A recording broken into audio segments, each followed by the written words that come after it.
Hey everyone. Are the ads over yet? Almost. Now the ads are over. Maybe.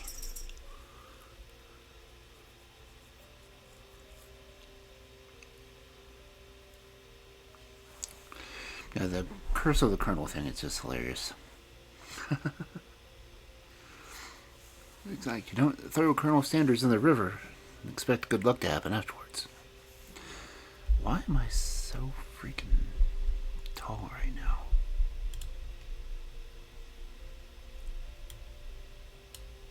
So, what is that?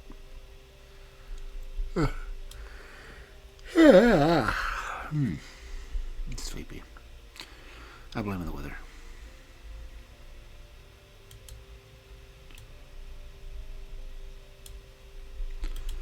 But it is another wonderful Friday evening.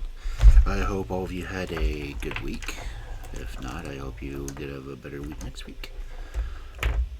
Man, my desk is cluttered. Which I guess is easy since there's not really much room on my desk in the first place. Oh, lots of pins. I couldn't get to the point that I do most of my handwriting exclusively with fountain pen anymore. But I've also been trying to sketch with fountain pens. I'm not really that good of an artist, so it'll take a little while for me to ever get used to that. But it is Friday, and that was louder than I expected it to be.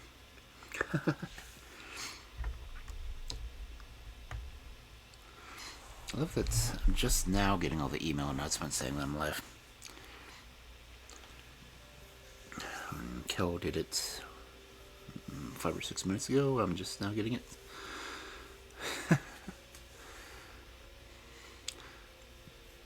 I just keep thinking, someday I'll have a real setup to do this. And yeah, see today. For those of you who weren't here last night for Sherlock Holmes, I've actually ended up finishing the stories. So I'm thinking I'll be doing Rivals of Sherlock Holmes next for Thursdays. Not that I would ever have a shortage of books personally, but I'm trying to keep some kind of theme going on. Thursdays, good days for detectives and such. I may try to add mythology, I guess Mondays maybe. I don't know, I haven't had the internal debate on that yet. It's not like I don't have any shortage of mythology books either, except the ones I want to get from Barnes & Noble. It's a collection that's done by college professors, because it's the education behind them as well, but I don't want to bore everyone with history and theory, right? As it is, you're hearing me repeat some of the same fairy tales I know that I've told at least once or twice before, including the one that's starting this week, well, tonight anyway, because I believe I do have it recorded, and it was fairly long. I don't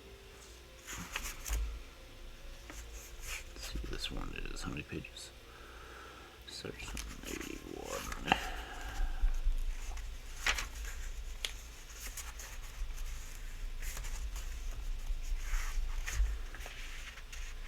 Yeah, this story is 27 pages long.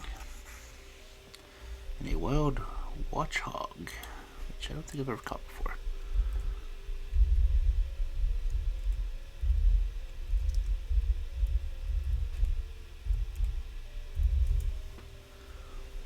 Okay, go ahead and copy that so I can just tappity tap my clicky mouse next time, instead of vibrating my entire desk just by typing on the keyboard.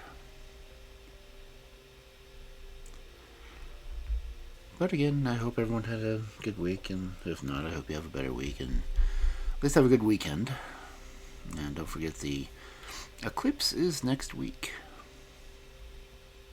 Don't stare at it like an idiotic ex-president might. Well, I can't even say might, he did. But still. Before I start ranting and raving about stuff in the world, I should probably remember why we're really here. We are here for the entertainment and love of fairy tales. And so being such, why is my model just floating all over the place? I got the watchhog, whatever it was.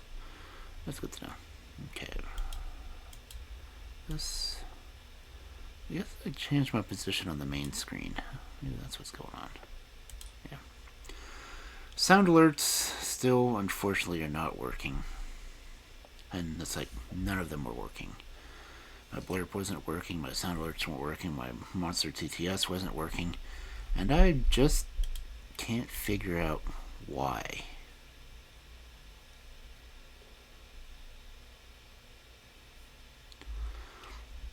So I apologize for that. If I can ever get my mind in the same place at the same time, I will look further into it, but lately my mind has not been wanting to cooperate with anything else I do. And I really don't know how to handle that, so I'll get it fixed when I can get it fixed. I might do test streams that's doing nothing but playing with the sound alerts. Another hand on the Sherlock Holmes front, I did find the 2 other stories. So I will record those off stream just because I wouldn't have artwork or anything else for it before I get a chance to set it up.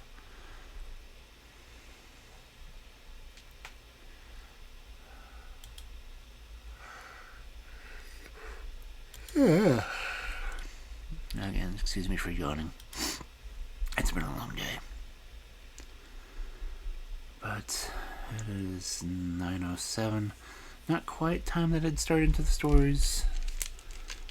But I may start early because I know this first one's going to be a long story.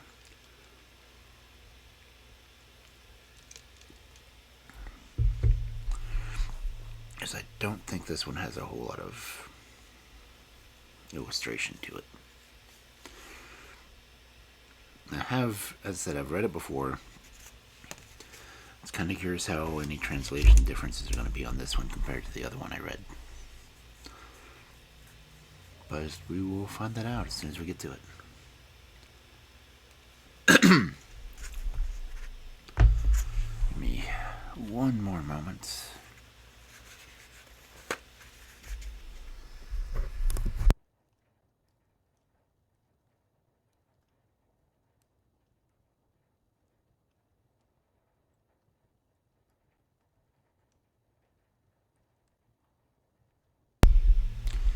Okay, I didn't want to force anyone to hear me blowing my nose. But our first fairy tale for this fabulous Friday night is Prince Vivien and the Princess Placida.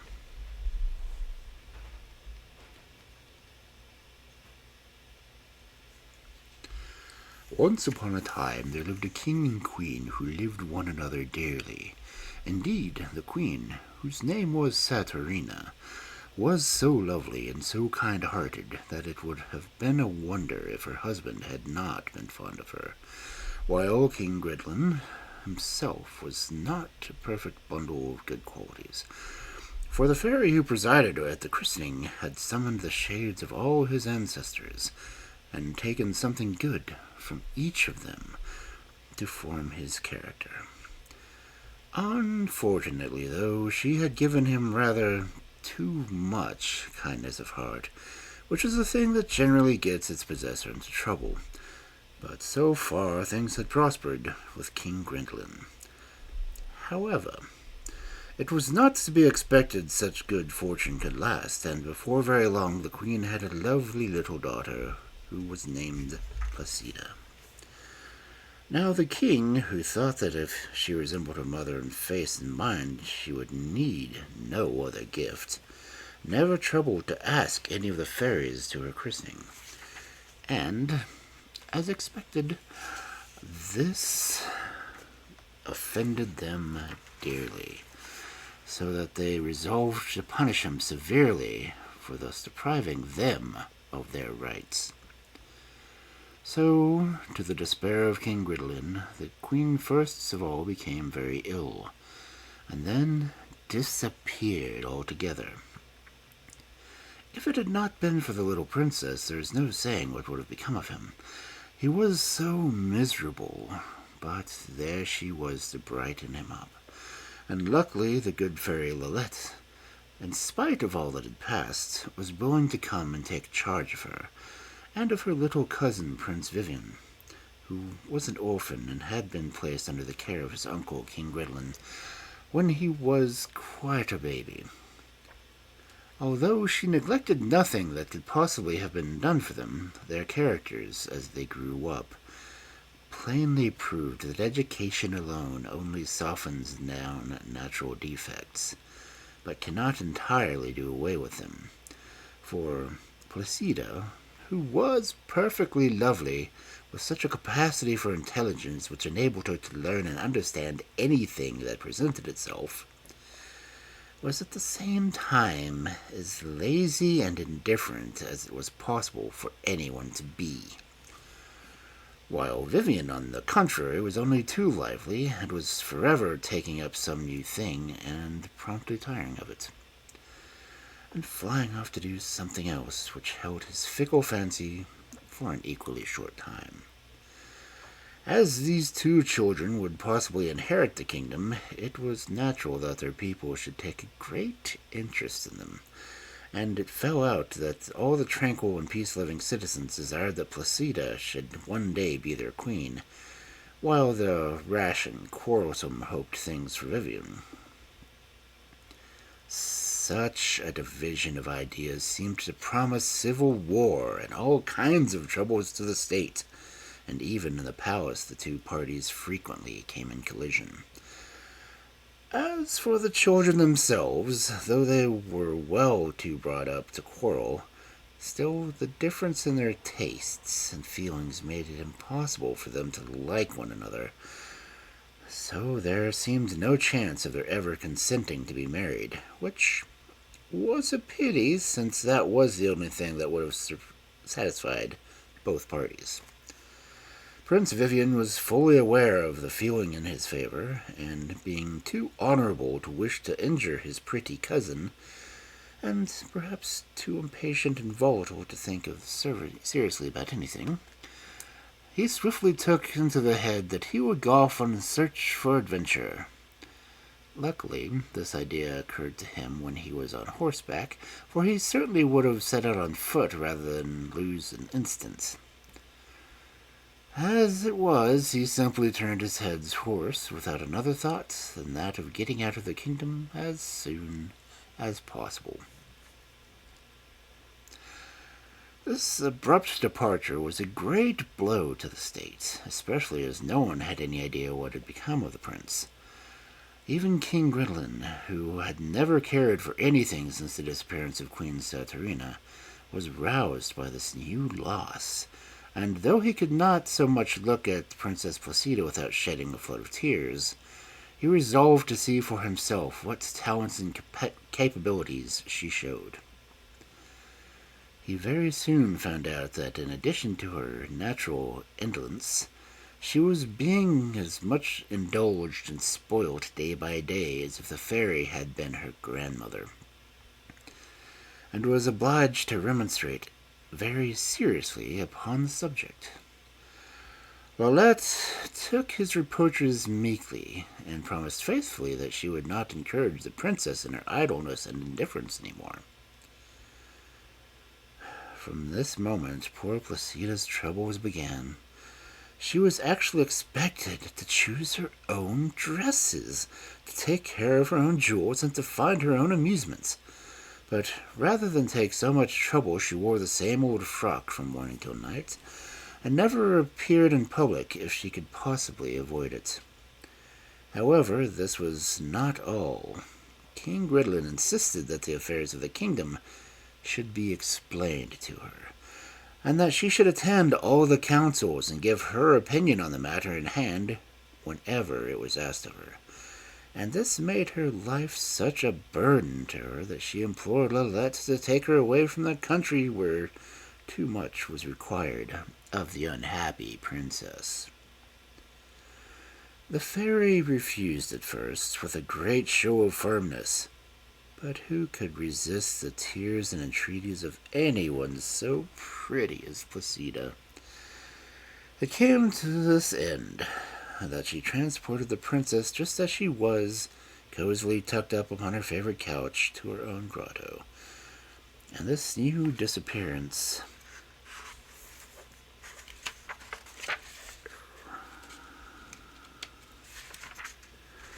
left all the people in despair, and Gridlin went about looking more distracted than ever. But now, let us return to Prince Vivien and see what his restless spirit has brought upon him. Though Placida's kingdom was a large one, his horse had carried him gallantly to the limit of it. But it would go no further, and the prince was obliged to dismount to continue his journey on foot, though his slow mode of progress tired his patience severely. After what seemed to him a very long time, he found himself all alone in a vast forest, so dark and gloomy that he secretly shuddered. However, he chose the most promising path he could find, and marched along it courageously at his best speed. But in spite of all of his efforts, night fell before he could reach the edge of the wood. For some time he stumbled along, keeping to the path as well as he could in the darkness, and just as he was almost wearied out, he saw before him a gleam of light. This sight relieved his drooping spirits, and he made sure that he was now close to the shelter, and supper he needed so much. But the more he walked towards the light, the further away it seemed. Sometimes he even lost sight of it altogether, and you may imagine how provoked and impatient he was by the time that he finally arrived at the miserable little cottage from which the light proceeded. He gave a loud knock on the door, and an old woman's voice answered from within. But as she did not seem to be hurrying herself to open it, he redoubled his blows, and demanded to be let in imperiously, quite forgetting that he was no longer within his own kingdom. But all this had no effect on the old woman, who only noticed all the uproar he was making by saying gently, "You must have patience." He could hear that she really was coming to the door to him, only she was so very long about it. First she chased her cat away, lest it should run away when the door was opened. Then he heard her talking to herself, and made out that her lamp wanted trimming, that she might see better who it was that knocked, and then that it lacked fresh oil, and she must refill it. So, with one thing and another, she was an immense time trotting to and fro, and all the while she now and again bade the prince, "You must have patience." When at last he stood within a little hut, he saw with despair that it was a picture of poverty, and that not a crumb of anything edible was to be seen. And when he explained to the old woman that he was dying of hunger and fatigue, she showed him a bundle of straw on which he could sleep.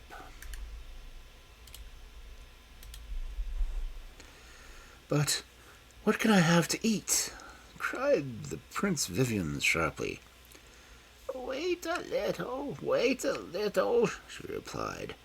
"If you only have patience, I am going out into the garden to gather some peas.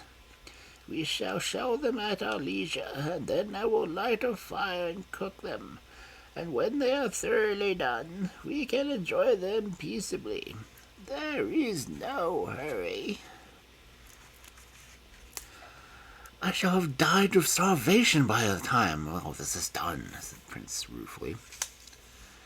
"Patience, patience," said the old woman, looking at him with her slow, gentle smile. "I can't be hurried. All things come to last to him who waits. You must have heard that often. Prince Vivien was wild with aggravation, but there was nothing to be done. Come then, said the old woman. You shall hold the lamp to light me while I pick the peas. The prince, in his haste, snatched it up so quickly that it went out, and it took him a long time to light it again with two little bits of glowing charcoal which he had to dig out from the piles of ash upon the hearth. However, at last the peas were gathered and shelled, and the fire lighted. But then they had to be carefully counted, since the old woman declared that she would cook 54 and no more. In vain did the prince represent to her that he was famished. That 54 peas would go no way towards satisfying his hunger. That a few peas more or less surely would not matter. It was, however, useless, and in the end he had to count out the 54, and worse than that, because he dropped one or two in his hurry. He had to begin again from the very first, to be sure the number was complete. As soon as they were cooked, the old dame took a pair of scales and a morsel of bread from the cupboard, and was just about to divide it when the Prince Vivien, who really could wait no longer, seized the whole piece and ate it up, saying to her in his turn, Patience? You mean for that a joke, said the old woman as gently as ever. But that is really my name, and some day you will know more about me. Then they ate their 27 peas each, and the prince was surprised to find that he wanted nothing more. But he slept as sweetly upon his bed of straw as he had ever done in the palace. In the morning the old woman gave him milk and bread for his breakfast, which he ate contentedly, rejoicing that there was nothing to be gathered or counted or cooked, and when he had finished he begged her to tell him who she was. That I will with pleasure, she replied, but it will be a long story. Oh, if it's long I can't listen, cried the prince. But, she said, at your age you should attend to what old people say and learn to have patience. But, said the prince in his most impatient tone, old people should not be so long-winded. Tell me what country I've got into, and nothing else. With all my heart, she said. You are in the forest of the blackbird. It is here that he utters his oracles. An oracle? Cried the prince. Oh, I must go and consult him. Thereupon he drew a handful of gold from his pocket and offered it to the old woman, and when she would not take it, he threw it down on the table and was off like a flash of lightning, without even staying to ask the way. He took the first path that presented itself and followed it to the top of his speed, often losing his way or stumbling over some stone or running up against some tree, and leaving behind him without regrets the cottage which had been as little to his taste as the character of its possessor. After some time he saw at the distance a huge black castle which commanded a view of the whole forest. The prince felt certain he had reached his outermost gates. It must be the abode of the oracle. The whole castle was surrounded by a deep moat, and the drawbridge and the gates, and even the water in the moat were all the same somber hue as the walls and towers. Upon the gate hung a huge bell, upon which was written in red letters, Mortal, if thou art curious to know thy fate, strike the bell, and summon what shall befall thee. The prince, without the smallest hesitation, snatched up a great stone and hammered vigorously upon the bell, and gave such a deep and treble tone, the gate flew open and closed again with a thundering clang the moment the prince had passed through it, while from every tower and battlement rose a wheeling, screaming crowd of bats which darkened the whole sky with their multitudes. Anyone but Prince Vivien would have been terrified by such an uncanny sight, but he strode stoutly forward until he reached the second gate, which was opened to him by 60 slaves covered from head to foot with long mantles. He wished to speak to them, but soon discovered that they spoke an utterly unknown language and did not seem to understand a word he said. This was a great agitation to the prince, who was not accustomed to keep his ideas to himself, and he positively found himself wishing for his old friend Patience. However, he had to follow his guides in silence, and they led him to a magnificent hall. The floor was ebony, the wall was of jet, and all the hangings were black velvet.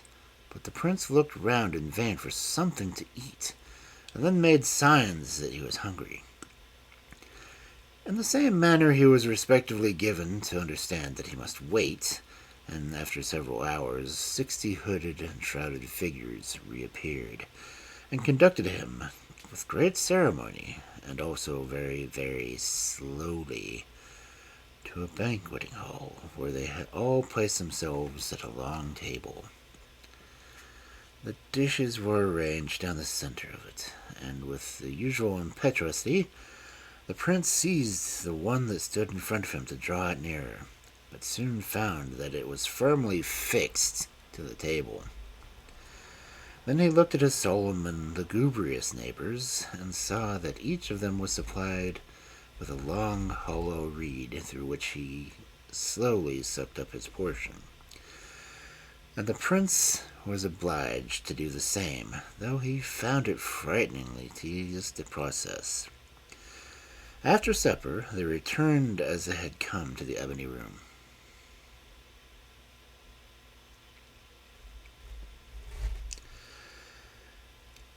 Where he was compelled to look on while his companies played interminable games of chess, and not until he was nearly dreary of weariness, they slowly and ceremoniously as before conducted him to his sleeping apartment.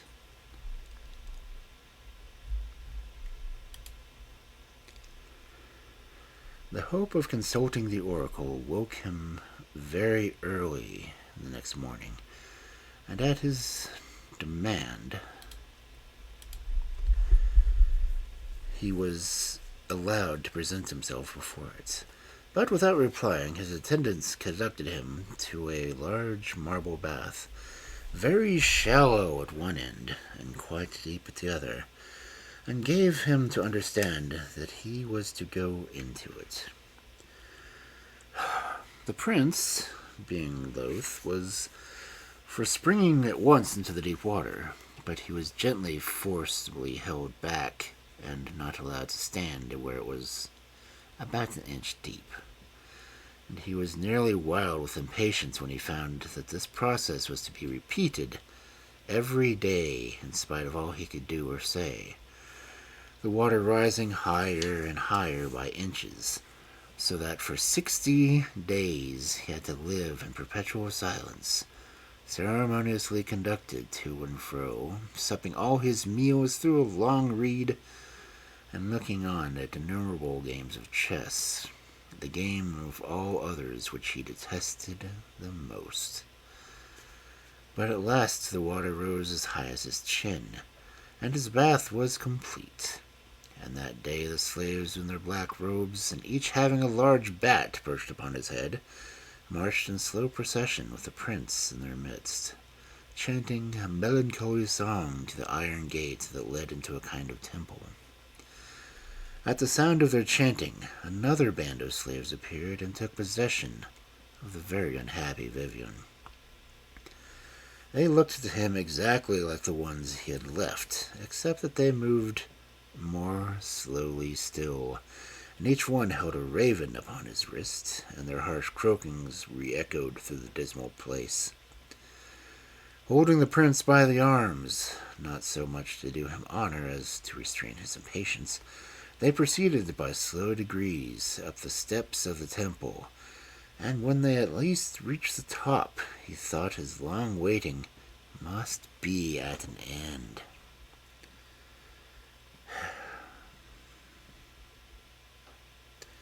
But on the contrary, after slowly enshrouding him in a long black robe like their own, they led him into the temple itself, where he was forced to witness numbers of lengthy rites and ceremonies. By this time, Vivien's active impatience had subsided into a passive weariness. His yawns were continual and scandalous, but nobody heeded him. He stared hopelessly at the thick black curtain which hung down straight in front of him, and could hardly believe his eyes when it presently began to slide back, and he saw before him the black bird. It was of enormous size, and was perched upon a thick bar of iron which ran across from one side of the temple to the other. At the sight of it, all the slaves fell upon their knees and hid their faces, and when it had 3 times flapped its mighty wings, it uttered distinctly in Prince Vivien's own language the words, "Prince, your only happiness depends upon that which is most opposed to your own nature." Then the curtain fell once more, and the prince, after many ceremonies, was presented with a raven which perched upon his wrist, and was conducted slowly back to the iron gate. Here the raven left him, and he was handed over once more to the care of the first band of slaves, while a large bat flickered down and settled upon his head of its own accord. And so he was taken back to the marble bath, and had to go through the whole process again. Only this time he began in deep water, which receded daily, inch by inch. When this was over, the slaves escorted him to the outer gate, and took leave of him with every mark of esteem and politeness, to which it is to be feared he responded but indifferently, since the gate was no sooner opened than he took to his heels and fled right away in all his might, his one idea being to put as much space possible between himself and that dreary place into which he had ventured so rashly, just to consult a tedious oracle who after all had told him nothing. He actually reflected for about 5 seconds on his folly, and then came to the conclusion that it might sometimes be advisable to think before one acted. After wandering about for several days, he was weary and hungry. He at last succeeded in finding the way out of the forest, and soon came to a wide and rapid river, which he followed, hoping to find some means of crossing it. And as it happened, the sun rose the next morning. He saw something of a dazzling whiteness moored in the middle of the stream. Upon looking more attentively at it, he found that it was the prettiest little ship he had ever seen, and the boat that belonged to it was made quite fast on the bank quite close to him. The prince was immediately seized with the most ardent desire to go on board the ship, and shouted loudly to attract notice of her crew. But no one answered.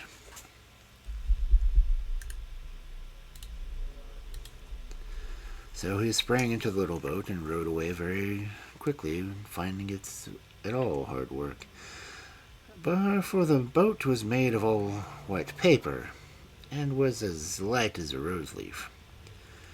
The ship, well, it was made of paper too, and the prince presently discovered that when he reached it, he found not a soul on board, but there was a very cozy little bed in the cabin, and an ample supply of all sorts of good things to eat and drink, which he made up his mind to enjoy until something new happened.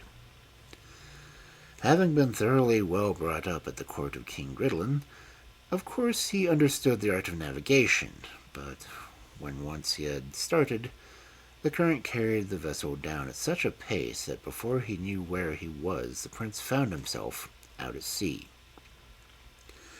And with a wind springing up behind him, just at the moment, he soon drove out of sight of land. By this time, he was somewhat alarmed, and he did his best to put the ship aback and get back to the river, but wind and tide were too strong for him, and he began to think of the number of times from his childhood up that he had been warned not to meddle with water. But it was too late now to do anything but wish vainly that he had stayed on shore, and to grow heartily weary of the boat and the sea and everything connected with it. These two things, however, he did most thoroughly. To put the finishing touch to his misfortunes, he presently found himself becalmed in mid-ocean, a state of affairs which would be considered trying for the most patient of men, so you can imagine how it affected Prince Vivien. He even came to wishing himself back to the castle of the Blackbird, for there at least he saw some living things, whereas on board the white paper ship he was absolutely alone, and could not imagine how he was ever going to get away from this wearisome prison. However, after a very long time he did see land, and his impatience to be on the shore was so great that he at once flung himself over the ship's side that he might reach it sooner by swimming. But this was quite useless, for springing as far as he might from the vessel, it was always again under his feet before he reached the water, and he had to resign himself to his fate and wait with what patience he could muster until the winds and the waves carried the ship into a kind of natural harbor which ran far into the land. After his long imprisonment at sea, the prince was delighted with the sight of the great trees which grew down to the very edge of the water, and leaping lightly upon the shore, he speedily lost himself in the thick forest. When he was wandering a long way, he stopped to rest beside a clear spring of water, but scarcely had he thrown himself down upon the mossy bank when there was a great rustling in the bushes close by, and out sprang a pretty little gazelle, panting and exhausted, which fell at his feet. "Oh, Prince Vivien, save me!" The prince, in great astonishment, leapt to his feet, and had just time to draw his sword before he found himself face to face with a large green lion which had been hotly pursuing the poor little gazelle. Prince Vivien attacked it gallantly, with a fierce combat ensued, which, however, ended before long, and the prince's dealing with the adversary a terrific blow which felled him to the earth. As he fell, the lion whistled loudly 3 times, with such great force that the forest rang again, and the sound must have been heard from more than 2 leagues around, after which, having apparently nothing more to do with the world, he rolled over on his side and died. The prince, without paying any further heed to him or to his whistling, returned to the pretty gazelle, saying, "Well, are you satisfied now, since you can talk? Pray tell me instantly what this is all about, and how you happen to know my name." "Oh, I must rest for a long time before I can talk," she replied. "And besides, I very much doubt that if you will have the leisure to listen, for the affair is by no means finished. In fact," she continued in the same languid tone, "you had better look behind you now." The prince turned sharply, and to his horror he saw a huge giant approaching with mighty strides, crying fiercely, "Who has made my lion whistle? I should like to know." "I have," replied Prince Vivien boldly, "but I can answer for it, and he will not do it again." At these words the giant began to howl and lament. "Alas, my poor Tiny, my sweet little pet," he cried, "but at least I can avenge thy death." Thereupon he rushed to the prince, brandishing an immense serpent which was coiled about his wrist. Vivien, without losing his coolness, aimed a terrific blow at it with his sword, but no sooner did he touch the snake than it changed into a giant, and the giant into a snake, with such rapidity that the prince felt perfectly giddy. And as this happened at least half a dozen times, until at last, with a fortunate stroke, he cut the serpent in halves, and picking up one morsel, flung it with all his force at the nose of the giant, who fell insensible on top of the lion. And in an instant a thick black smoke rolled up, which hid them from view, and when it cleared away, they had all disappeared. Then the prince, without even waiting to sheath the sword, rushed back to the gazelle, crying, "Now, you have had plenty of time to recover your wits, and have nothing more to fear. So tell me who you are, and what that horrible giant with his lion and his serpent have to do with you, and for pity's sake, be quick about it." "I will tell you with pleasure," she answered, "but where's the hurry? I want you to come back with me to the Green Castle, but I don't want to walk there. It is so far, and walking is so fatiguing." "Let us settle that at once, then," replied the prince severely, "or else really I shall have to leave you where you are. Surely a young and active gazelle like yourself ought to be ashamed of not being able to walk a few steps. The further off this castle is, the farther we ought to walk. But as you don't appear to enjoy that, I will promise that we will go gently, and we can talk by the way." "It would be better still if you would carry me," she said sweetly. "But as I don't like to see people giving themselves trouble, you can carry me, and make that snail carry you." So saying, she pointed languidly with one tiny foot at what the prince had taken for a block of stone. But now he saw that it was indeed a large snail. "What? I ride a snail?" cried the prince. "You are laughing at me. Besides, we should not get there for a year." "Oh, well, then, don't do it," replied the gazelle. "I'm quite willing to stay here. The grass is green and the water clear. But if I were to tell you to take the advice that was given me and ride the snail—" So, though it did not please him at all, the prince took the gazelle in his arms and mounted upon the back of the snail, which glided along very peaceably, entirely declining to be hurried by frequent blows of the prince's heels. In vain did the gazelle represent to him that she was enjoying herself very much, and that this was the easiest mode of conveyance she had ever discovered. Prince Vivien was wild with impatience, and thought that the Green Castle would never be reached. However, at last they did get there, and everyone who was in it ran to see the prince dismount from his singular steed. But what of his surprise when, having at her request set the gazelle gently down upon the steps which led to the castle, he saw her suddenly change into a charming princess, and recognized her as his pretty cousin Placida, who greeted him with her usual tranquil sweetness. His delight knew no bounds, and he followed her eagerly up into the castle, impatient to know what strange events had brought her there.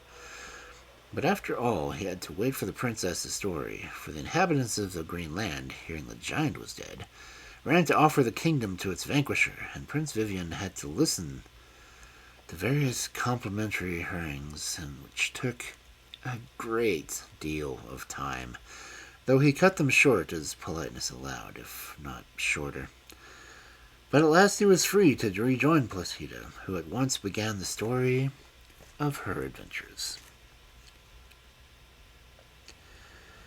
"After you had gone away," said she, "they tried to make me learn how to govern the kingdom, which wearied me to death, so that I begged and prayed Lilith to take me away with her, and this she presently did, but very reluctantly.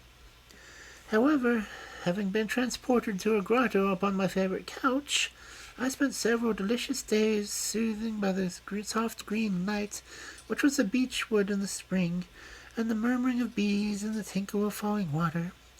But alas, La Tête was forced to go away to a general assembly of the fairies, and she came back in great dismay, telling me that her indulgence to me had cost her dear, for she had been severely reprimanded and ordered to hand me over to the fairy Mirlichif, who was already taking charge of you, and who had much recommended me to her management of her. Fine management indeed, interrupted the prince, if it is to her that I owe all my adventures I've met with. But go on with your story, my cousin. I can tell you about my doings afterwards, and then you can judge for yourself. At first I was grieved to see Lilette cry, resumed the princess, but I soon found that her grieving was very troublesome, and I thought it was better to be calm, and very soon afterwards I saw that Mary Michelif arrive, mounted upon her great unicorn. She stopped before the grotto and bade Lilette bring me out to her, at which she cried worse than ever, and kissed me 12 times, but she dared not refuse, as I was lifted up unto the unicorn behind Mirlichif, who said to me, "Hold tight, little girl, if you don't want to break your neck." And indeed I had to hold on with her with all my might, for her horrible steed trotted so violently that it positively took my breath away. However, at last we stopped at a large farm, and the farmer and his wife ran out as soon as they saw the fairy, and helped us to dismount.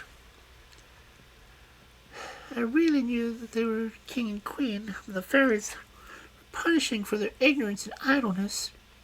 You may imagine that I was by half this time dead with fatigue, but Mirlish insisted upon my feeding her unicorn before I did anything else.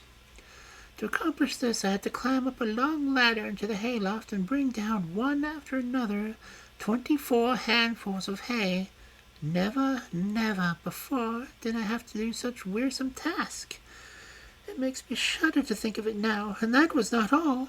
In the same way I had to carry the 24 handfuls of hay to the stable, and then it was supper time, and I had to wait upon all the others. After that I really thought I should be allowed to peacefully go to my little bed, but oh no! First of all I had to make it, for it was all in confusion, and then I had to make one for the fairy, and tuck her in, and draw the curtains around her, besides rendering her a little dozen services, which I was not at all accustomed to. Finally, when I was perfectly exhausted by all this toil, I was free to go to bed myself, but as I had never before undressed myself, and really did not know how to begin, I just lay down as I was. Unfortunately, the fairy found this out, and I was just as I was falling into a sweet slumber, she made me get up once more, but even then I managed to escape her vigilance, and took her off my supper robe. Indeed, I may tell you in confidence that I always find disobedience answers very well. One is often scolded, it is true, but then one is saved some trouble. At the earliest day of dawn, Mirlichif woke me, and made me take many journeys to the stable to bring her word how her unicorn had slept, and how much hay he had eaten, and then to find out what time it was, and as if by the fine day.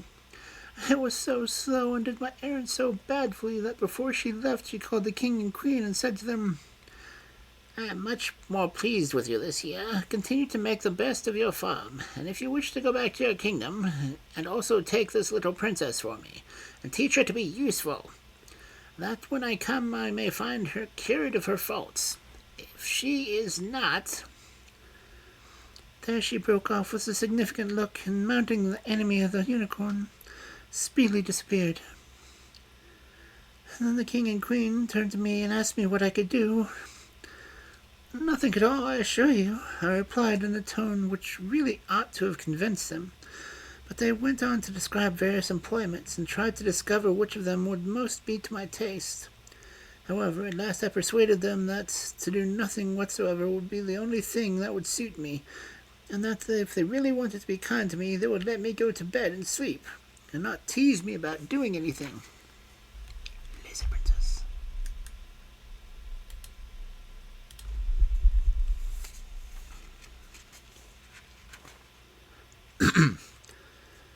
To my great joy, they not only permitted this, but actually, when they had their own meals, the queen brought my portion up to me, and early the next morning she appeared at my bedside, saying with an apologetic air, "My beautiful child, I'm afraid you must really make up your mind to get up today. I know quite well how delightful it is to be thoroughly idle. For when my husband and I were king and queen, we did nothing at all from morning to night, and I sincerely hope that it will not be long before all those happy days will come for us again. But at present we have not reached them, nor have you. And you know firm well that the fairy said perhaps things could be worse and may happen to us if she is not obeyed.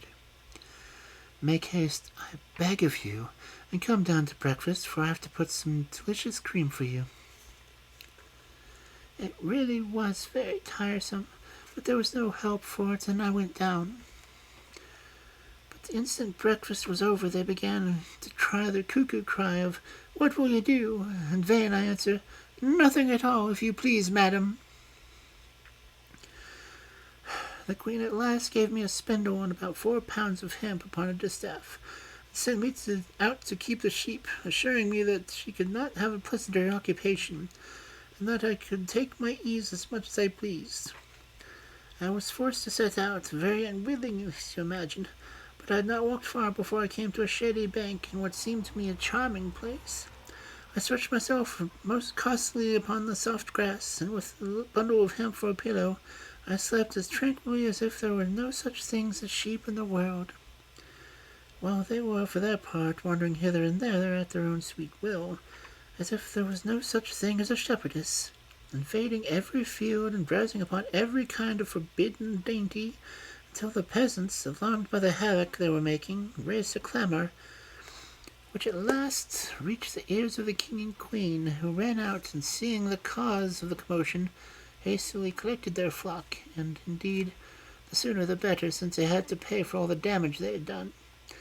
As for me, I lay there still and watched them run, for I was very comfortable, and there I might still be if they had not come up, all panting and breathless, and compelled me to get up and follow them.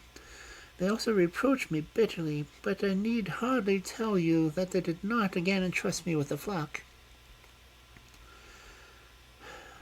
But whatever they found for me to do, it was always the same thing. I spoilt and mismanaged it all, and it was so successful in provoking even the most patient people that one day I ran away from the farm, for I was really afraid the queen would be obliged to beat me. When I came to the little river which the king used to fish, I found the boat tied to a tree, and stepping in it, unfastened it, and floated gently along with the current. The gliding of the boat was so soothing that I did not trouble myself in the least when the queen caught sight of me and ran along the bank crying, my boat, husband! Come and catch the little princess who is running away with my boat!" The current soon carried me away out of hearing her cries, and I dreamt to the song of the ripples and the whisper of the trees, until the boat suddenly stopped, and I found it stuck fast in the middle of a fresh green meadow, and that the sun was rising. In the distance I saw some little houses which seemed to be built in the most singular fashion, but as I was by this time very hungry, I set out towards the objects which seemed to be fixed, and yet I could not see whence they hung. The nearer I went, I saw a silken cord hanging down to the ground, and pulled it just because it was close to my hand. Instantly the whole meadow woke and resounded with a chiming melody of pealed bells.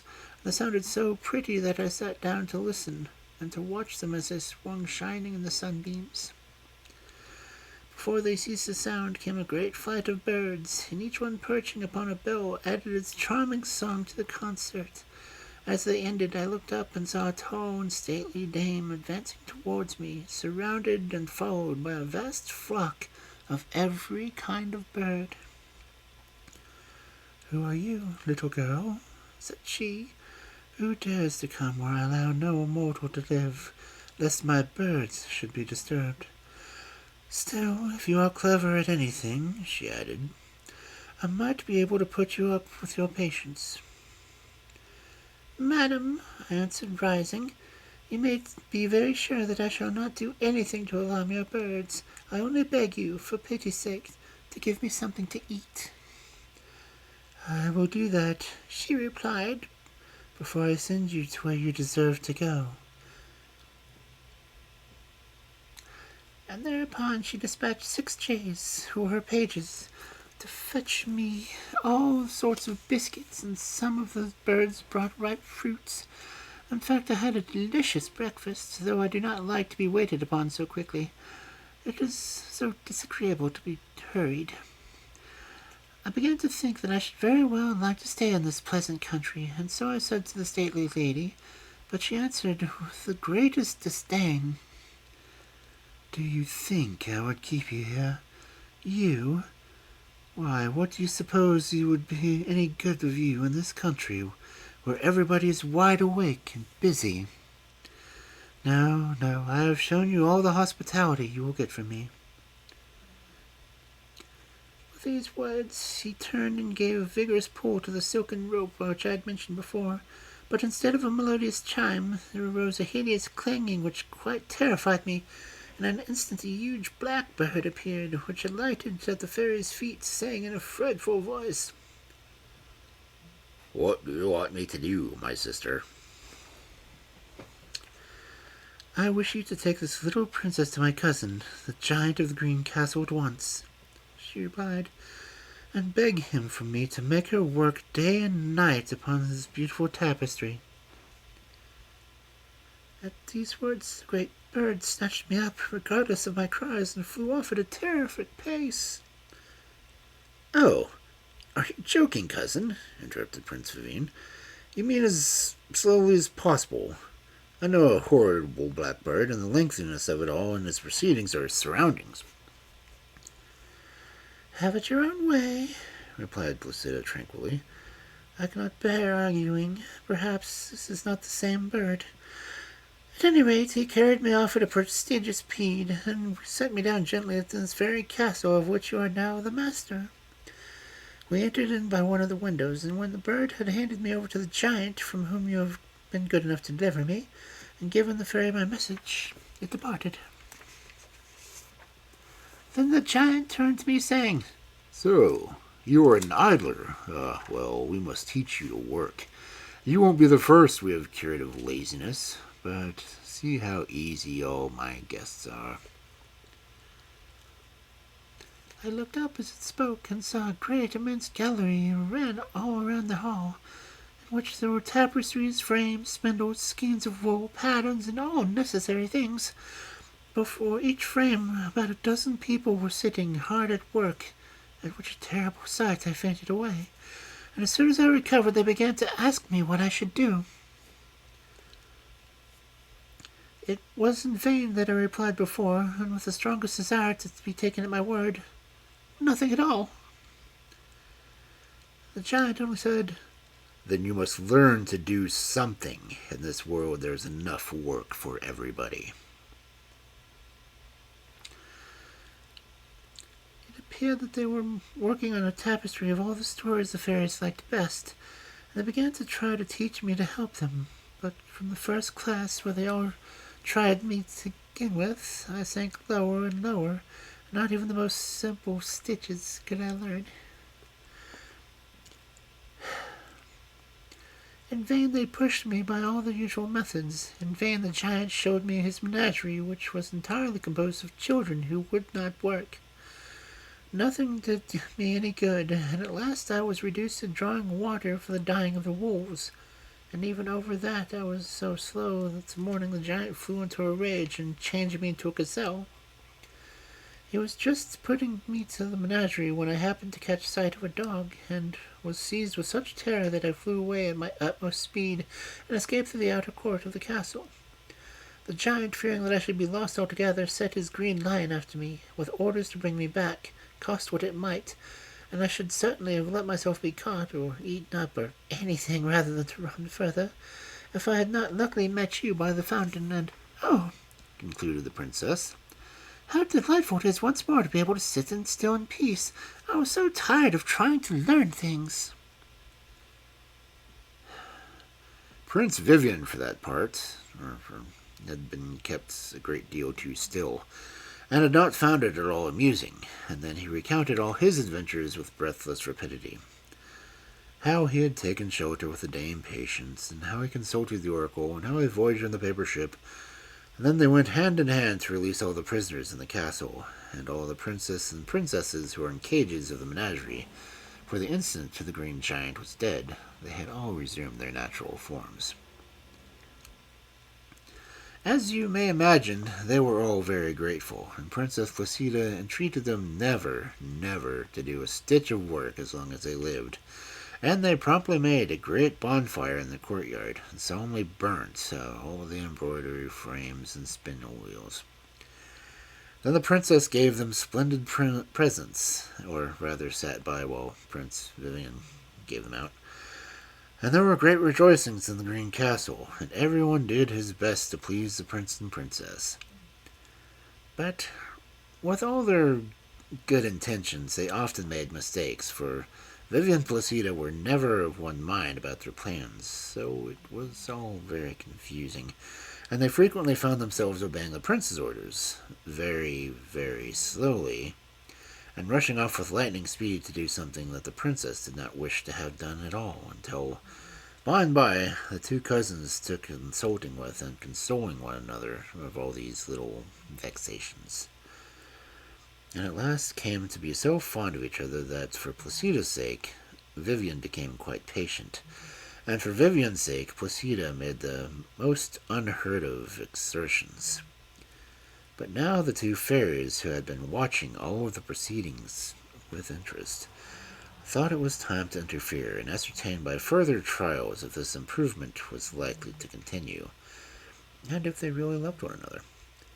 So they caused Placida to seem to have a violent fever, and Vivien to languish and grow dull, and made each of them very uneasy about the other. And then, finding moments when they were apart, the fairy Merleaf suddenly appeared to Placida and said, "I have just seen Prince Vivien. He seemed to me to be very ill." Yes, madam," she answered, "and if you will but cure him, you may take me back to the farm, or bring the green giant to life again, and you shall see how obedient I will be." "If you really wish him to recover," said the fairy, "you only have to catch the trotting mouse and the chaffinch on the wing and bring them to me. Remember that time presses." She had hardly finished speaking before the princess had rushed headlong out of the castle gate, and the fairy was still watching her till she was lost from sight, and gave a little chuckle. Then she went in search of the prince, who begged her earnestly to send him back to the Black Castle, or to the paper boat if she would just save Placida's life. The fairy shook her head and looked very grave. She quite agreed with him, and the princess was in a bad way. "But," said she, "if you can only find a rosy mole and give him to her, she will recover." So now was the prince's turn to set off in a vast hurry. Only as soon as he left the castle, he happened to go exactly the opposite direction of Princess Placida had taken. Now, you can imagine these two devoted lovers hunting day and night. The princess in the woods, always running, always listening, pursuing hotly after two creatures which seemed to her very hard to catch. Yet she never ceased from pursuing.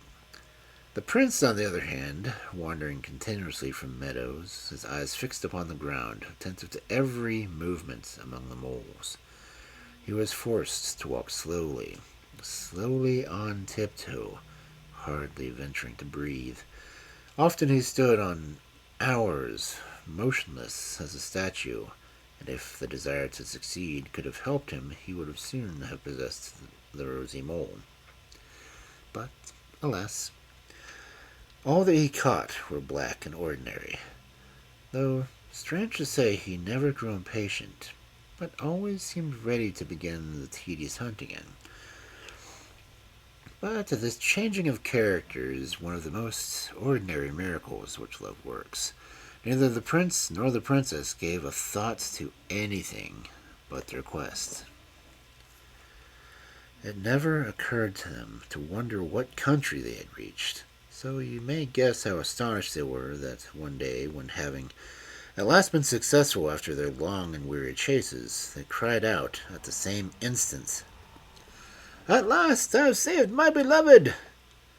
And then, recognizing each other's voice, looked up and rushed to meet one another with wildest joy. Surprise kept them silent for one delicious moment. They gazed into each other's eyes. And just then, who should come up but King Gridlin, for it was into his kingdom they had accidentally strayed. He recognized them in his turn and greeted them joyfully. But when they turned towards to look for the rosy mole and the chaffinch and the trotting mouse, they had vanished, and in their places stood a lovely lady whom they did not know, the blackbird and the green giant. King Gridlin had no sooner set his eyes upon the lady than with a cry of joy he clasped her in his arms, for it was no one other than his long-lost wife, Saturina, about whose imprisonment in Fairyland you may perhaps read in another story. Then the blackbird and the green giant resumed their natural forms, for they were actually enchanters, and up flew Lilith and Mirliflint in their chariots. And then there was a great kissing and congratulating, for everybody had regained someone they loved, including the enchanters, who loved their natural forms dearly. After this, they repaired to the palace, and the wedding of Prince Vivien and Princess Placida was held at once with all the splendor imaginable. King Gridlin and Queen Saturina, after all their experiences, had no further desire to reign, so they retired happily to a peaceful place, leaving their kingdom to the prince and princess, who were beloved by all their subjects, and found their greatest happiness all their lives in making each other happy.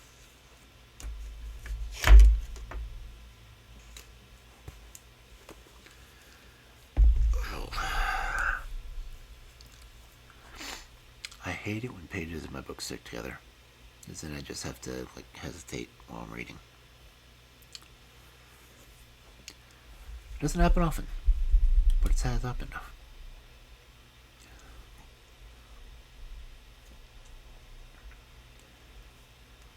Ouch.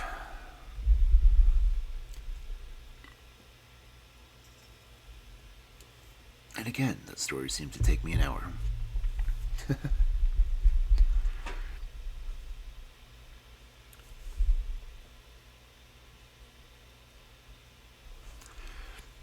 I have no idea what that banging sound has been in the background. I've noticed it a couple of times.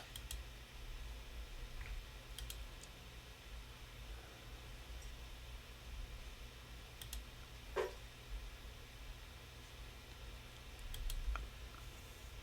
the heck is that?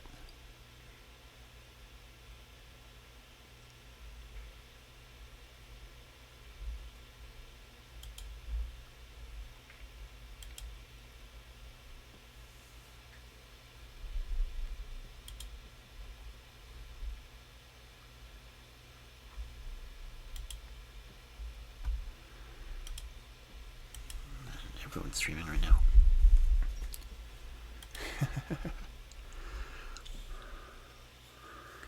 That's a Prince Vivien and Princess Placida is a long story. It was, I think, 27 pages when I counted it. Something like that. How long is the next one? Let's see. The next one is only 11 pages.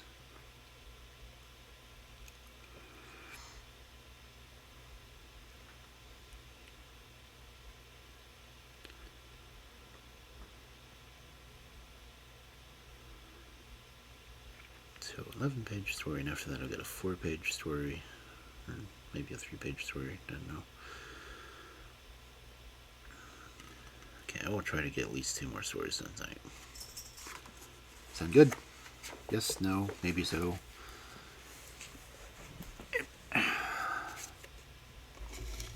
And so, we continue.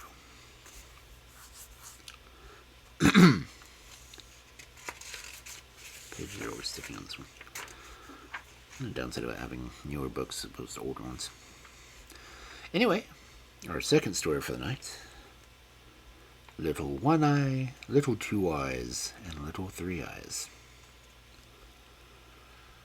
There once was a young woman who had 3 daughters, of whom the eldest was called Little One Eye because she only had 1 eye in the middle of her forehead.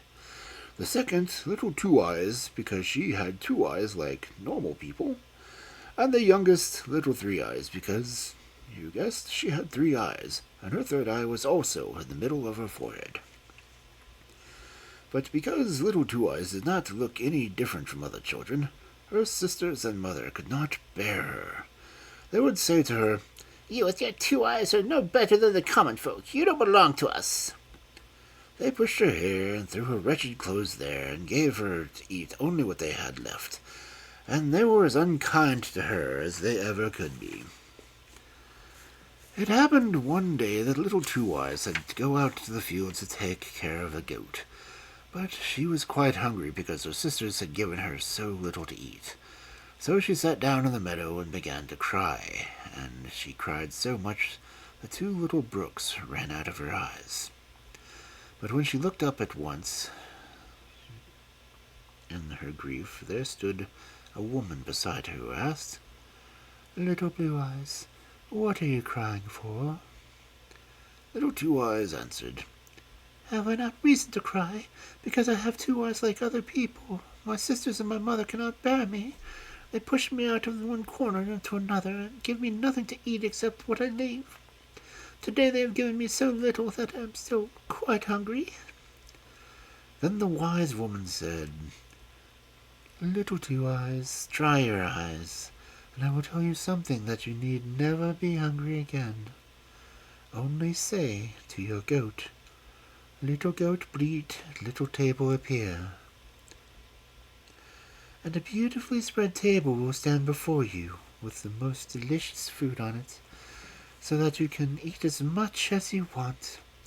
And when you have had enough and don't want the little table any more, you only have to say, 'Little goat, bleat, little table away,' and then it will vanish." And then the wise woman went away. But Little Two Eyes thought, "I must try it once if it is what she has told me is true, for I am more hungry than ever." And she said, "Little goat, bleat, little table appear." And scarcely had she uttered the words, than there stood a little table before her, covered with a white cloth, on which were arranged a plate with a knife and fork and a little silver spoon, and the most beautiful dishes. Some were smoking hot, as if they were just out of the kitchen. Little Two Eyes said her shortest grace she knew, and set to work and made a good dinner. After that she had had enough, she said, as the wise woman had told her, "Little goat, bleat, little table away." And immediately the table and all that was on it disappeared again.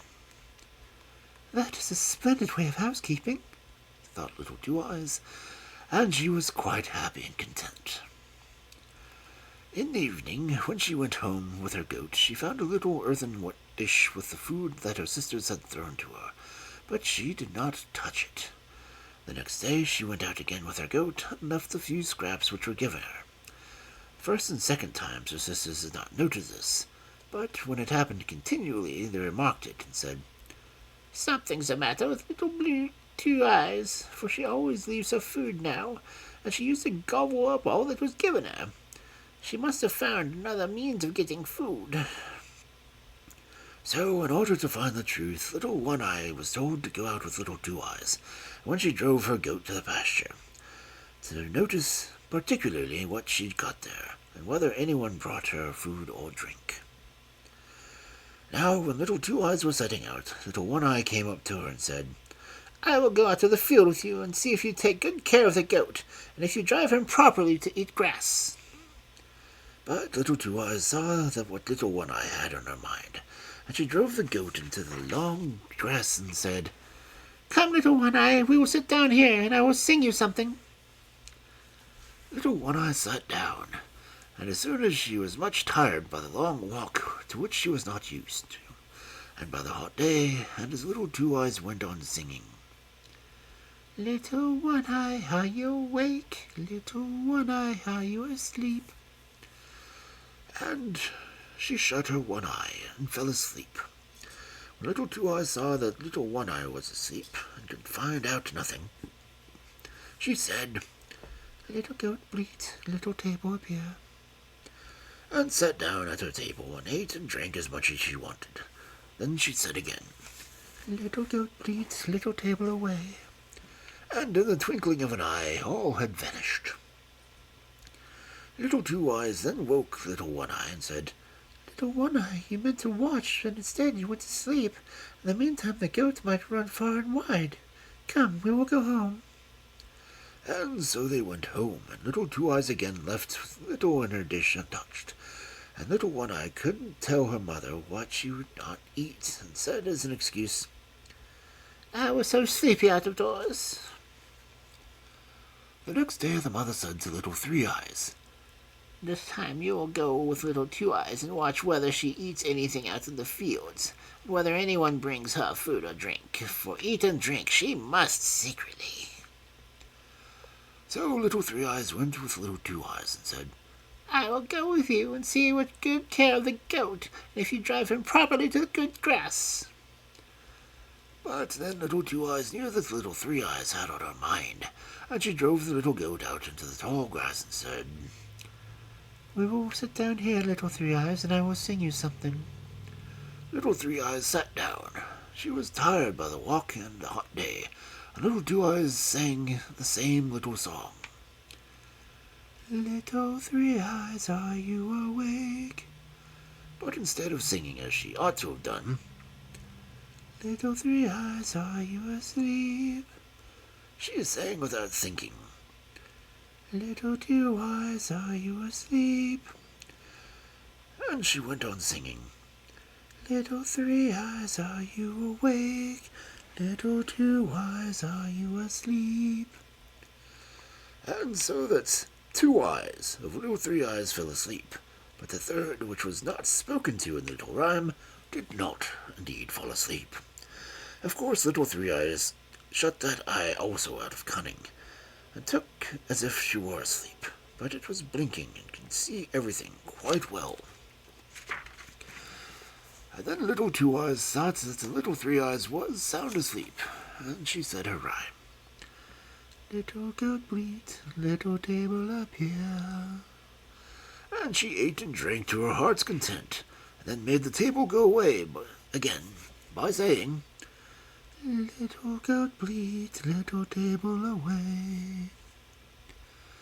But Little Three Eyes had seen everything. Then Little Two Eyes came to her and woke her and said, Little Three Eyes, have you been asleep? You watch well. Come, we will go home. When they reached home, Little Two Eyes did not eat again, and Little Three Eyes said to the mother, I know why the proud thing eats nothing. When she goes out the goat to the field, little goat bleats, little table appear, and a table stands before her spread with the best food, much better than we have. And when she has enough, she says, Little goat bleats, little table away. And everything disappears again. I saw it all exactly. She made two of my eyes go to sleep with a little rhyme, but the one on my forehead remained awake, luckily. Then the envious mother cried out, You will fare better than we do. You shall not have a chance to do so again. And she fetched the knife and killed the goat. When Little Two Eyes saw this, she went out full of grief and sat down in the meadow and wept bitter tears. Then again the wise woman stood before her and said, Little Two Eyes, why are you crying for? Have I not reason to cry? She answered, The goat, which when I said the little rhyme spread the table so beautifully, my mother has killed it. Now I must suffer hunger and want again. The wise woman said, Little Two Eyes, I will give you a good piece of advice. Ask your sisters to give you the heart of the dead goat, and bury it in the earth before the house door. That will bring you good luck. And then she disappeared. Little Two Eyes went home and said to her sisters, Dear sisters, do give me something of my goat. I ask nothing better than the heart. I laughed at this and said, You can have that if you want nothing more. And Little Two Eyes took the heart and buried it in the evening when all was quiet, as the wise woman had told her, before the house door. The next morning, when they had all awoke and came to the house door, they found the most wonderful tree, which had leaves of silver and fruit of gold growing on it. You never saw anything more lovely or gorgeous in your life. But they did not know how the tree had got up in the night. Only Little Two Eyes knew that it had sprung from the heart of the goat, for it was standing just where she had buried it on the ground. When the mother said to Little One Eye, Climb up it, my child, and break off one of the fruit from the tree. Little One Eye climbed up, but just as she was going to take a hold of one of the golden apples, the bough sprang out of her hands, and this happened every time, so that she could not break off a single apple, however hard she tried. Then the mother said, Little Three Eyes, do climb up there. With your 3 eyes you can see round better than Little One Eye. Depth perception. So Little One Eye slid down, and Little Three Eyes climbed up, but she was not any more successful. Look round as she might, the golden apples bent themselves back. At last the mother got impatient and climbed up herself, but she was even less successful than Little One Eye and Little Three Eye had been catching hold of the fruit, and only grasped at empty air. Then Little Two Eye said, I will try just once. Perhaps I shall succeed better. The sisters called out, With your 2 eyes will no doubt not succeed. But Little Two Eyes climbed up, and the golden apples did not jump away from her, but behaved quite properly, so that she could pluck them off, one after the other, and brought down a whole apronful down with her. The mother took them from her, and instead of behaving better to poor Little Two Eyes, as they ought to have done, they were jealous that only she could reach the fruit, and behaved still more unkindly to her. It happened one day that when they were all standing together by the tree, a young knight came riding along. Be quick, Little Two Eyes, cried the 2 sisters. Creep under this, and they shall not disgrace us. And they put over poor Little Two Eyes as quickly as possible an empty cask, which was standing close to the tree, and they pushed the golden apples, which used to be broken off under with her. When the knight, who was a very handsome young man, rode up, he wondered to see the marvelous tree of gold and silver, and said to the 2 sisters, Whose is this beautiful tree? Whoever will give me a twig of it shall have whatever she wants. Then Little One Eye and Little Three Eyes answered that the tree belonged to them, and that they could certainly break off a twig for him. They gave themselves a great deal of trouble, but in vain. The twigs and fruit bent back every time from their hands. And then the knight said, It is very strange that the tree should belong to you, and yet you do not have the power to break anything from it. But they would have had that tree as theirs, and while they were saying this, Little Two Eyes rolled a couple of golden apples from under the cask, so that they lay at the knight's feet. For she was very angry with Little One Eye and Little Three Eyes for not speaking the truth. When the knight saw the apples, he was astonished, and asked where they had come from.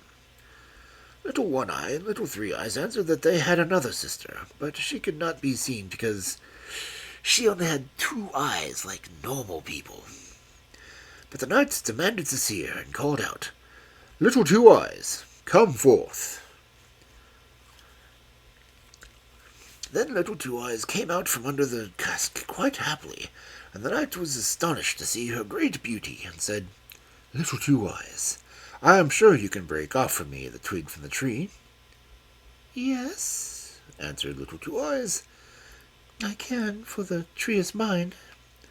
So she climbed up and broke off a small branch with its silver leaves and golden fruit, without it giving her any trouble, and gave it to the knight. Then he said, Little Two Eyes, what shall I give you for this? Answered Little Two Eyes, I suffer hunger and thirst, want and sorrow from early morning until late as evening. If you would take me with you and free me from this, I should be ever so happy." Then the knight lifted Little Two Eyes on his horse and took her home to his father's castle. There he gave her beautiful clothes and food and drink, and because he loved her so much he married her, and the wedding was celebrated with great joy. When the handsome knight carried Little Two Eyes away with him, the two sisters envied her good luck at first. "But the wonderful tree is still with us, after all," they thought. "and although we cannot break any fruit from it, everyone will stop by and look at it, and will come to us and praise it. Who knows whether or not we may reap a harvest from it?" But the morning after, the tree had flown, and their hopes with it. And when Little Two Eyes looked out her window, there it stood underneath, to her great delight. Little Two Eyes lived happily for a long time. Once two poor women came to the castle to beg alms. Then Little Two Eyes looked at them and recognized them both as her sisters, Little One Eye and Little Three Eyes, who had become so poor that they had come to beg bread at her door. But Little Two Eyes bade them welcome, and was so good to them that they both repented from their hearts of ever having been so unkind to her.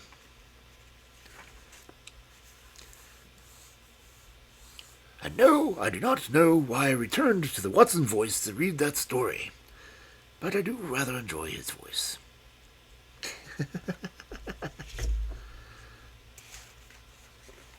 Ouch.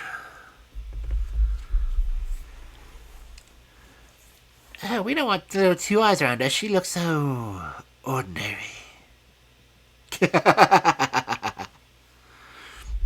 How many eyes did her mother have? How many eyes did her father have? It doesn't say.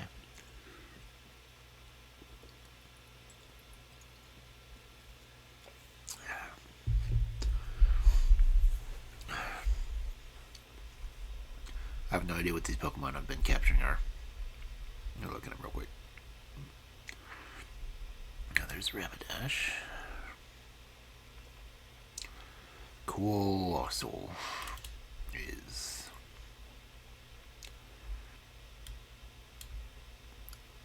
giant cool golem. Okay, well.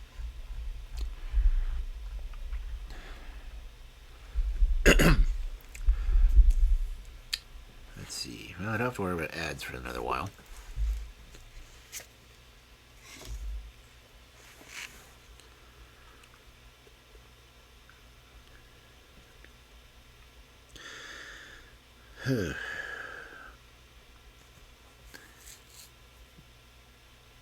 This next one definitely looks like it would be a little bit more Nordic just by the names of it. And of course, there's another freaking song.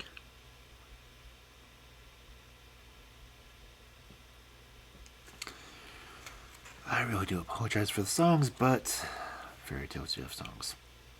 Can't blame Disney musicals on that, can we? Anyway, our next story for this wonderful Friday night of fairy tales. Jorinde and Joringel. There was once upon a time a castle in the middle of a thick wood where lived an old woman, quite alone, for she was an enchantress. In the daytime she changed herself into a cat or a night owl, but in the evening she became like an ordinary woman again.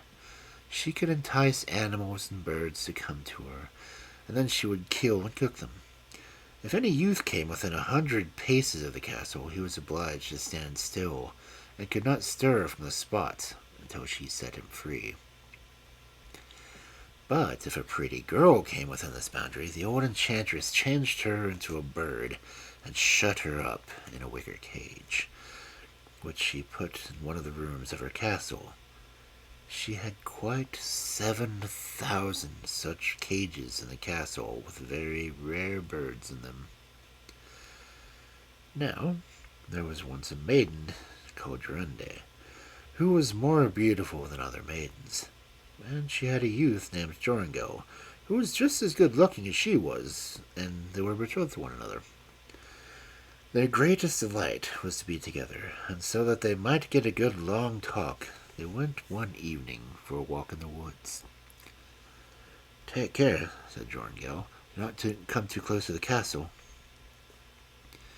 It was a beautiful evening, and the sun shone brightly between the stems of the trees along the dark leaves of the forest, and a turtle dove sang clearly on one of the may bushes. Jorinde wept from time to time, and she sat herself down in the sunshine and lamented, and Joringel lamented too. They felt as sad as if they had been condemned to die. They looked round and got quite confused and did not remember which was their way home. Half the sun was still above the mountain, and half was behind it when Joringel looked through the trees and saw the old wall of the castle quite near them. He was terrified and half dead with fright. Jorinde sang, "My little bird with throat so red, sings sorrow, sorrow, sorrow. He sings to the little bird that's dead. Sings sorrow, sorrow, jug, jug, jug." Joringel looked up at Jorinde. She had been changed into a nightingale who was singing jug, jug. A night owl with glowing eyes flew 3 times around her and screeched 3 times, "Twit, twit, twoo." Joringel could not stir. He stood there like a stone. He could not weep or speak or move hand or foot. Now the sun set. The owl flew into a bush, and immediately the bent old woman came out of it. She was yellow-skinned and thin, and had large red eyes and a hooked nose which met her chin. She muttered to herself, caught the nightingale, and carried her away in her hand. Joringel could say nothing. He could not move from the spot, and the nightingale was gone. At last the woman came back again and said in a gruff voice, "Good evening, Zachiel. When the young moon shines in the basket, you're free, Zachiel." Then Joringel was free. He fell on his knees before the old woman and implored her to give him back his Jorinde. But she said she would never have her again, and then went away. He called after her. He wept, he lamented, but all in vain. "What is to become of me?" he thought. And then he went away and came at last to a strange village where he kept sheep for a very long time. He often went round the castle while he was there, but never too close. At last he dreamt one night that he had found a blood-red flower which had in its center a beautiful large pearl. He plucked this flower and went with it to the castle, where everything which he touched with the flower was freed of the enchantment. And he got his Jorinde back again through it. When he awoke in the morning, he began to seek mountain and valley to find such flower. He sought it for 8 days, and on the 9th early in the morning he found the red flower. In its center was a large dewdrop, as big as a most lovely pearl. He traveled day and night with his flower until he arrived at the castle. When he came within 100 paces of it, he did not cease to be able to move, but he went on till he reached the gate. He was delighted at his success, and touched the great gate with the flower, and it sprung open. He entered, passed through the courtyard, and then stopped to listen for the singing of the birds. At last he heard it. He went in and found the hall in which was the enchantress, and with her 7,000 birds in her wicker cages. When he saw Joringel, she was furious, and breathed out poison and gall at him, but all she could not move a step towards him. He took no notice of her, and went and looked over the cages and birds, but there were hundreds of nightingales, and how was he to find his Jorinde among them? Whilst he was considering, he observed the old witch take a cage secretly and go with it towards the door. Instantly he sprang after her and touched the cage with the flower, and the old woman as well. Now she could no longer work enchantments, and there stood Jorinde before him, with her arms around his neck and more beautiful than ever. Then he turned all the other birds again into maidens and went home with Jorinde, and they lived a long and happy life.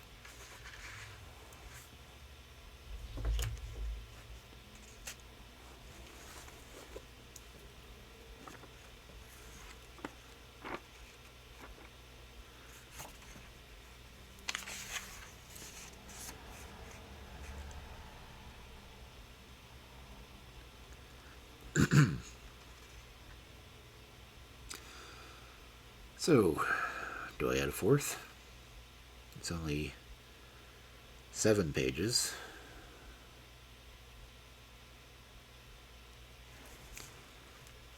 Anyone? Fry?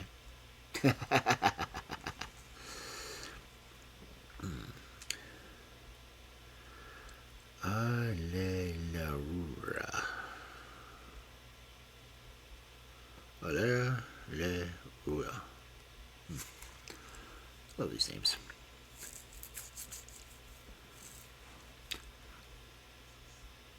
Yeah, I'll read another. No one's gonna stop me.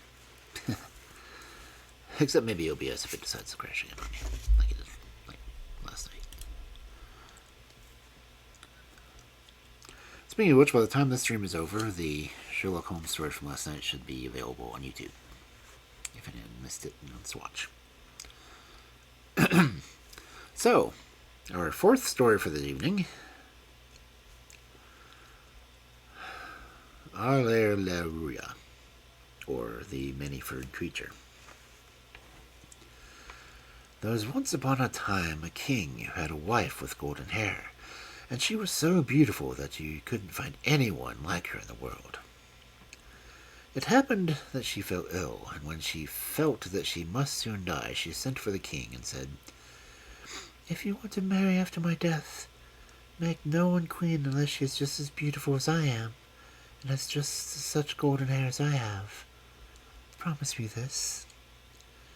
After the king promised her this, she closed her eyes and died.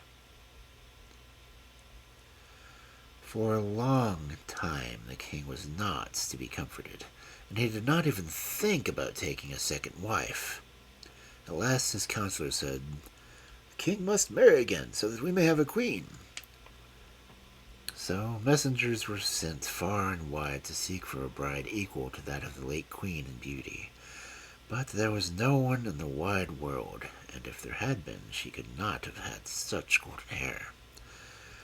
The messengers came home again, not having been able to find their queen. Now, the king had a daughter who was just as beautiful as her dead mother, and had just as such golden hair. One day, when she had grown up, her father looked at her and saw that she was exactly like her mother, and he said so to his counselors. "Well, I will marry my daughter to one of you, and she will be queen, for she is exactly like her dead mother, and when I die, her husband shall be king." But when the princess heard of her father's decision, she was not at all pleased, and said to him, "Before I do your bidding, I must have 3 dresses. One as golden as the sun, one as silver as the moon, and one as shining as the stars. Besides these, I want a cloak made from 1,000 kinds of skin. Every animal in your kingdom must give a piece of his skin to it." But she thought to herself, "This will be quite impossible, and I shall not have to marry someone I do not care for." The king, however, was not to be turned from his promise, and he commanded the most skilled maidens in his kingdom to weave the 3 dresses. One as golden as the sun, one as silver as the moon, and one as shining as the stars. And he gave orders to all the huntsmen to catch one of each kind of beast in his kingdom, and to get a bit of its skin to make a cloak of 1,000 pieces of fur. At last, when all was ready, the king commanded the cloak to be brought to him, and spread it out before the princess, and said, "Tomorrow shall be your wedding day." When the princess saw there was no more hope of changing her father's resolution, she determined to flee away. In the night, when everyone else was sleeping, she got up and took 3 things from her treasures: a gold ring, a little gold spinning wheel, and a gold reel. She put the sun, the moon, and the star dresses in a nutshell, and drew on the cloak of many skins, and made her face and hands blackened with soot. Then she commended herself to God, and went out and traveled the whole night till she came to a large forest. And as she was very much tired, she sat down in the middle of a hollow tree, and there she fell asleep. The sun rose, and she slept on, although it was nearly noon. Now it happened that the king to whom the wood belonged to was hunting in it. When his dogs came to the tree, they sniffed and ran around and round it, barking. The king said to his huntsman, "See what sort of wild beast is in there." The huntsman went in, then came back and said, "In the hollow tree there lies a wonderful animal that we don't know, and we have never seen one like it. Its skin has been made of 1,000 pieces of fur, and is trying to lay down to sleep." The king said, "See if you can catch it alive, and then fasten it to the cart, and we will take it with us." When the huntsman seized the maiden, she awoke and was frightened, and cried out to them, "I am a poor child forsaken by my father and mother. Take pity on me and let me go with you." And then they said to her, "Many-furred creature, you can work in the kitchen. Come with us and sweep the ashes together." So they put her in the cart, and they went back to the palace. There they showed her a tiny room under the stairs, where no daylight came, and said to her, "Many-furred creature, you can live and sleep here." Then she was sent into the kitchen, where she carried wood and water, poked the fire, washed vegetables, plucked fowls, and swept up the ashes, doing all the daily work. So Many-furred creature lived for a very long time in great poverty. Ah, beautiful king's daughter, what is going to befall you?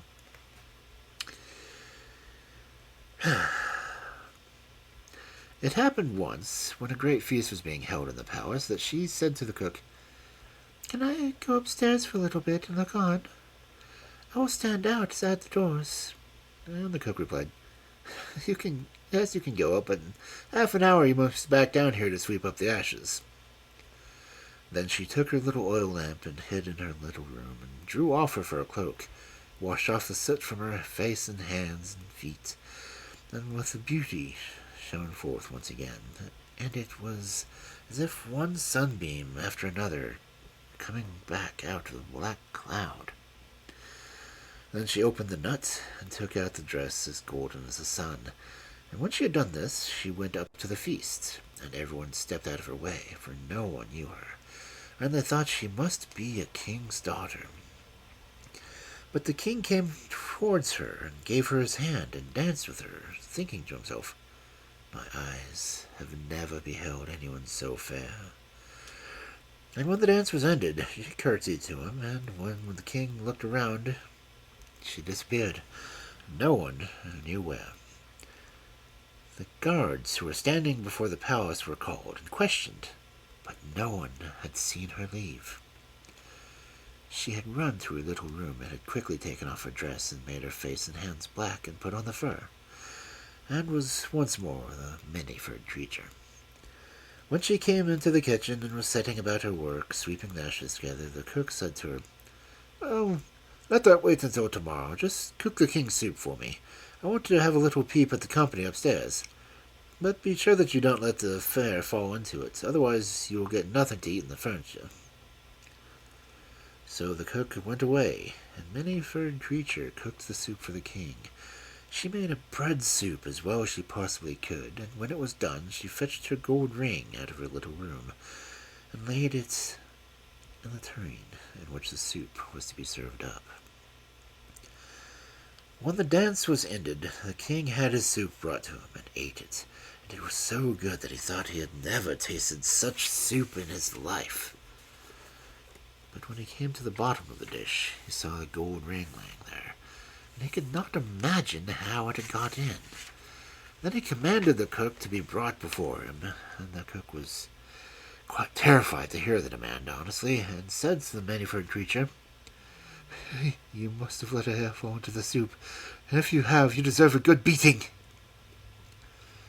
When he came before the king asked who had cooked the soup.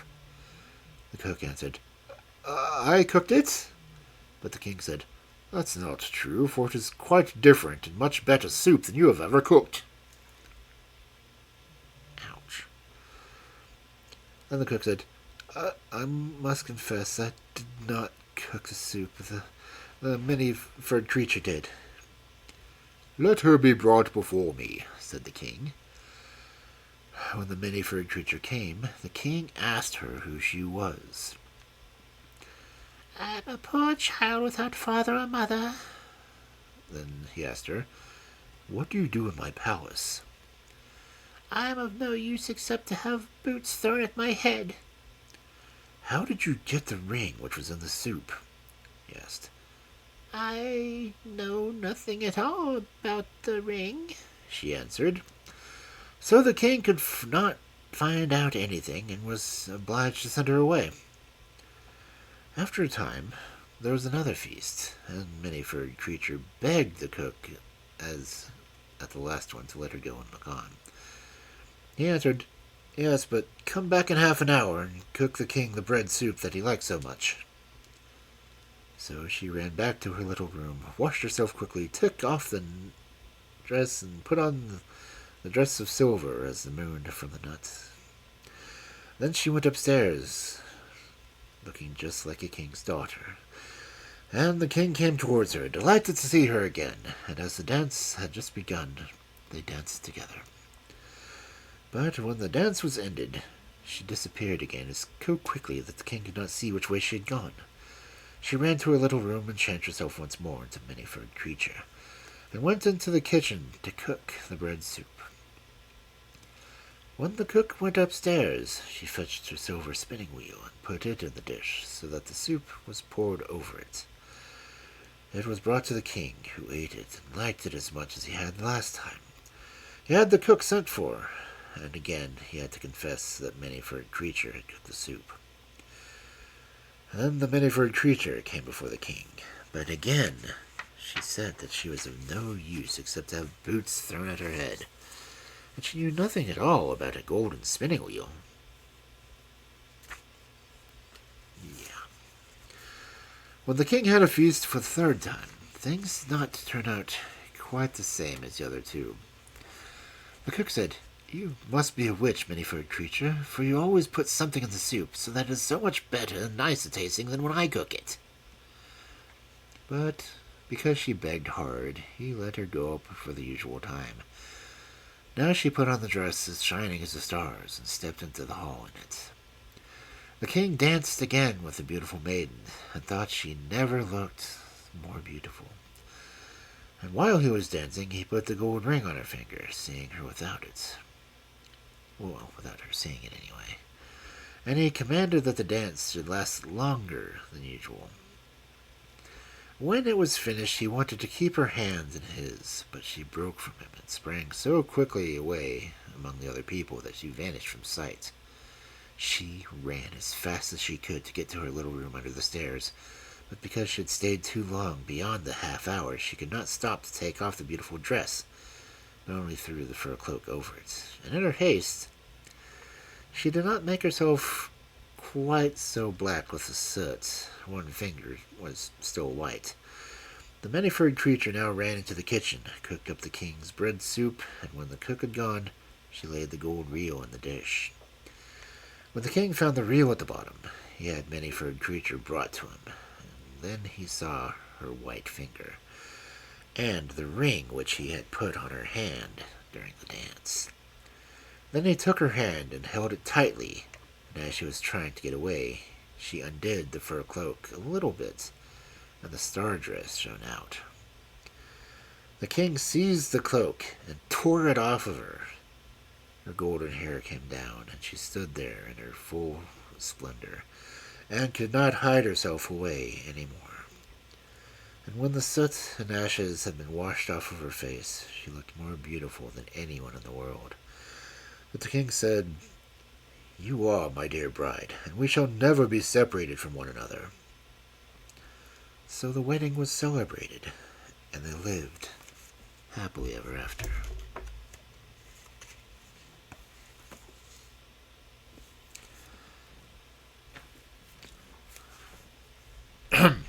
So, ladies, I highly recommend a coal exfoliation.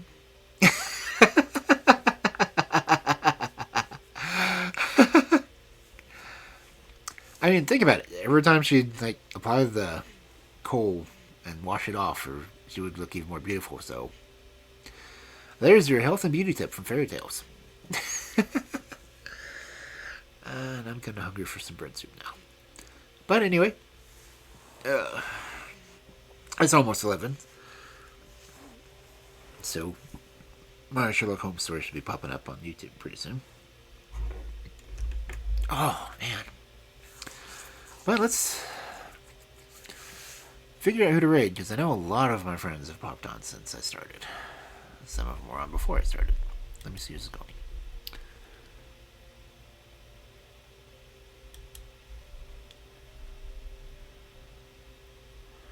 Dusk is dusking.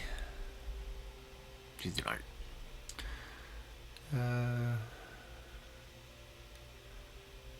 EB, I believe is... What is EB? EB's doing coding, so I don't know anything about coding, honestly.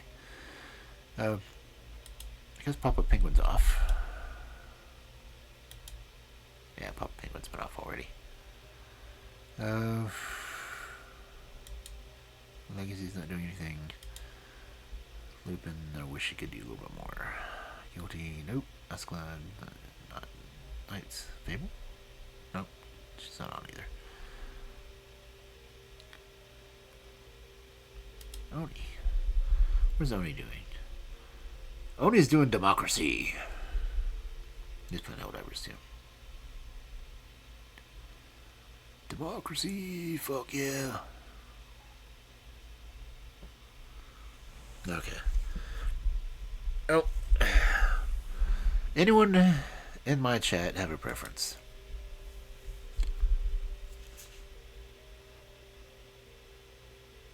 Anyone? Anyone? Fry?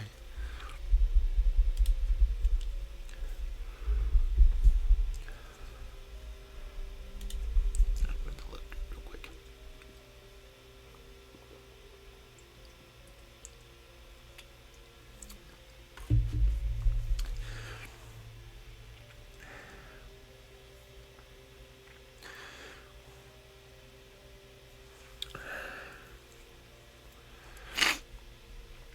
Oh.